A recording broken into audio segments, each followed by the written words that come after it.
দর্শক, আজ যাচ্ছি খুলনা জেলার সবচেয়ে সুন্দরবন কোল ঘেঁষা যে উপজেলাটি আছে, ওটা হচ্ছে দাকব উপজেলায়।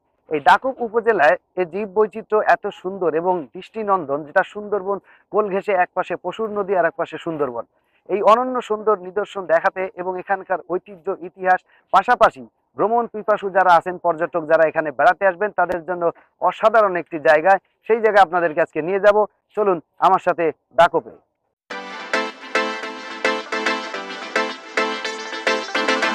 দিগন্ত জুড়ে সবুজের পটভূমি, বাংলার ভূখণ্ডের বুক চিরে ছুটে চলা অসংখ্য ছোট বড় নদী, দক্ষিণের ম্যানগ্রোভ বন ও সমুদ্র সৈকত, বাংলার আনাচে কানাচে ছড়িয়ে ছিটিয়ে থাকা বাংলার ইতিহাসের প্রসিদ্ধ স্থাপনা ও হাজার বছরের ইতিহাসের বাহক পুরাকীর্তি দেশি বিদেশি পর্যটকদের বিস্মিত ও বিমোহিত করে।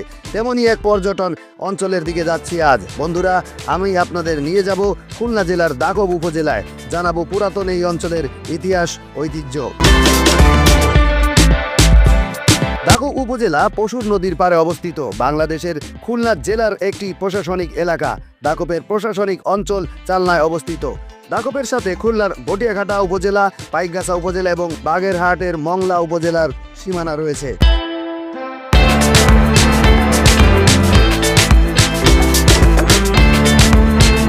দাকবের মোট আয়তন 991.58 কিলোমিটার। উত্তরে বটিয়াঘাটা উপজেলা, দক্ষিণে পশুর নদী, পূর্বে বাগেরহাট জেলার রামপাল উপজেলা এবং মংলা উপজেলা, পশ্চিমে পাইকগাছা উপজেলা ও কয়রা উপজেলা। 2021 সালের আদমশুমারি অনুযায়ী এই উপজেলার মোট জনসংখ্যা 1,58,309, কিছু কম অথবা বেশি।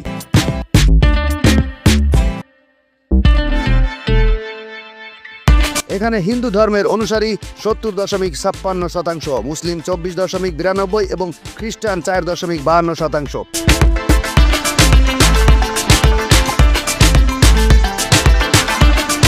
দাকব উপজেলা 9টি ইউনিয়ন এবং একটি পৌরসভা নিয়ে গঠিত। সেগুলো হলো বাজুয়া, কামারখোলা, লাউডব, তিলডাঙ্গা, সুতারখালী, পানখালী, বানিসান্তা, কৈলাসগঞ্জ ইউনিয়ন।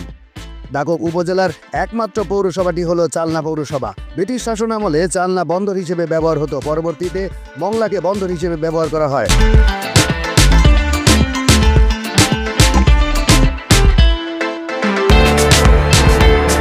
এই উপজেলায় 19টি সরকারি বেসরকারি প্রাথমিক বিদ্যালয়, কয়েকটি কিন্ডারগার্টেন, 16টি মাধ্যমিক বিদ্যালয় ও 4টি কলেজ আছে। দাকবের অর্থনীতি কৃষি এবং চিংড়ি চাষের উপর নির্ভরশীল। এই থানার বিস্তৃতি এলাকা জুড়ে চিংড়ি ঘেরগুলোতে বাগদা চিংড়ির চাষ করা হয়। তবে আধুনিক কৃষি ব্যবস্থার উন্নয়নের ফলে চিংড়ি চাষের পরিবর্তে বর্তমানে তরমুজ চাষে ব্যাপক জনপ্রিয়তা পেয়েছে এই এলাকাটি। তরমুজের সময় দাকবে কয়েকশো কোটি টাকার লেনদেন হয়ে থাকে, যা কিনা দেশের অর্থনীতিতে অবদান রাখছে।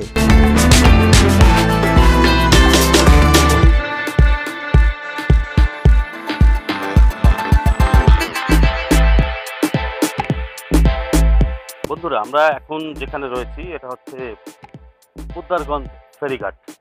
তো আমরা ওপারে যাব, দাকবের ওই পাশের অংশে, একটি মূল অংশে। আমরা পিছনে ফেলে এসেছি চালনা। তো ওই পোদ্দারগঞ্জ নামটা শুনে আসলে মানুষ হাসে, যেন কেমন নাম। এই উপজেলার দর্শনীয় স্থানগুলোর মধ্যে অন্যতম হলো mangrove haven resort Kailashganj, Banalata eco cottage Kailashganj, Sundarban,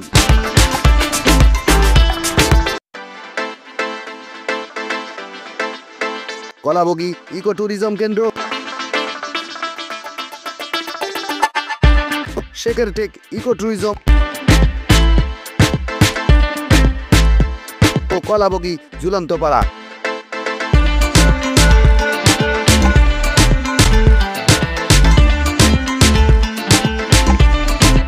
বন্ধুরা, এই যে আমার এই পাশে দেখতে পাচ্ছেন, এই যে অরুণোদয় সরকারি প্রাথমিক বিদ্যালয়, এটা 1972 সালে স্থাপিত।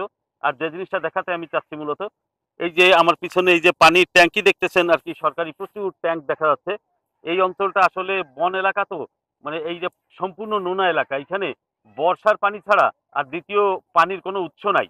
তাই বর্ষার মৌসুমে পানি ধরে রাখা আর সরকারি আর কি সরকারি সাহায্য হিসাবে, মানে এইখানকার মানুষ যাতে পানি পায় তার জন্য আর কি বিশেষ ব্যবস্থা। খুলনা থেকে এই উপজেলার দূরত্ব 13.9 কিলোমিটার। 1913 সালে দাকব থানার প্রশাসনিক কার্যক্রম শুরু হয় এবং 1983 সালে উপজেলা হিসেবে ঘোষণা করা হয়। 9টি ইউনিয়ন, 1টি পৌরসভা, 26টি মৌজা এবং শতাধিক গ্রাম নিয়ে দাকব থানা গঠিত। মুক্তিযুদ্ধ চলাকালীন সময়ে 1971 সালে দাকবে অবস্থিত বাজুয়া উচ্চ বিদ্যালয় প্রাঙ্গণে পাকিস্তানি হানাদার বাহিনী কর্তৃক নৃশংস গণহত্যা সংঘটিত হয়। নিহত সেই সকল শহীদদের স্মৃতির উদ্দেশ্যে উপজেলা পরিষদ ভবনের সামনে যুদ্ধসৌধ স্মৃতি অম্লান নির্মাণ করা হয়। কি খাচ্ছ ভাই? বড়ই খাচ্ছি ভাই। ঘুরতে এসে এমন সুন্দর একটা গাছ পাইলাম, টস টসা রসালো বড়ই, সবাই মিলে খাইলাম। এখন বাগে পাই না, এই গ্যাদারে কান্দে করে নিয়ে করে পারছি, আমি নিজেই বাগে পাইনি। বন্ধুরা, আপনারা যারা এই অঞ্চলটাতে বেড়াতে আসবেন, এখানে একটা সুন্দর রিসোর্ট আছে, ম্যানগ্রোভ রিসোর্ট যেটাকে বলে। এখানে কিন্তু আপনারা দারুণ দারুণ লাক্সারি সুইট পাবেন, নর্মাল রুমগুলো পাবেন। তো কিন্তু এখানে স্টে করা যায় প্রতিদিন। সেই হিসেবে যারা দূর দূরান্ত থেকে আসবেন, তারা এখানে আসলে এই অঞ্চলের এই রিসোর্টটা পাবেন। এটা হচ্ছে ম্যানগ্রোভ। বন্ধুরা, আমি এখন যে জায়গাটায় দাঁড়িয়ে আছি, এটা আমার ঠিক সামনে আপনারা যেটা দেখতে পাচ্ছেন, সেটা হচ্ছে সুন্দরবনের একেবারে সীমানা। আর সুন্দরবনের সীমানার জনবসতি থেকে আলাদা করছে হচ্ছে একটা খাল। আর আমি এই যে খালটার ঠিক এই পারে হচ্ছে জনবসতি, আর ঠিক ওই পাশেই আপনারা যে দেখতে পাচ্ছেন সেটা হচ্ছে সুন্দরবন। আমি এখানে কিছু বানর দেখতে পাচ্ছি, ওই দেখেন একেবারে চাক্ষুষ সুন্দরবনের যে বানর, সেই বানরগুলো আপনাদেরকে দেখানোর চেষ্টা করতেছি যে এরা কত নির্ভয় আসলে এখানে যে থাকে। আর এর যে নৈসর্গিক প্রাকৃতিক যে সৌন্দর্য, এই সৌন্দর্যটা আপনারা আসলে এখানে না আসলে উপভোগ করতে পারবেন না।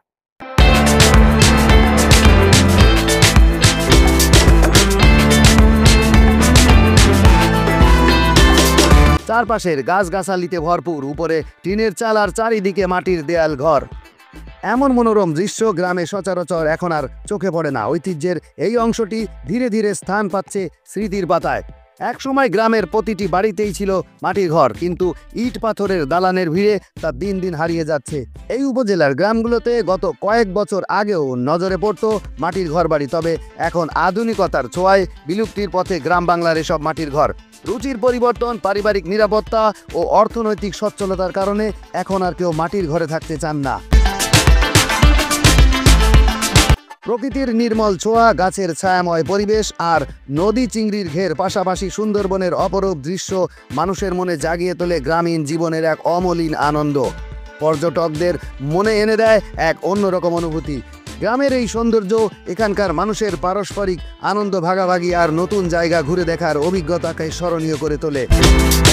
গ্রামের চিরায়িত সৌন্দর্য, মাটি, গাছপালার স্নিগ্ধতা এবং গ্রামীণ ঐতিহ্যের শৈল্পিক পরিবেশ মানুষের আনন্দের এক অসাধারণ উদাহরণ হয়ে ওঠে। বন্ধুরা, খুলনা জেলার দাকব যে উপজেলাটি, এই উপজেলাটি আপনাদেরকে এর আদ্যপান্ত বিস্তারিত দেখানোর চেষ্টা করলাম।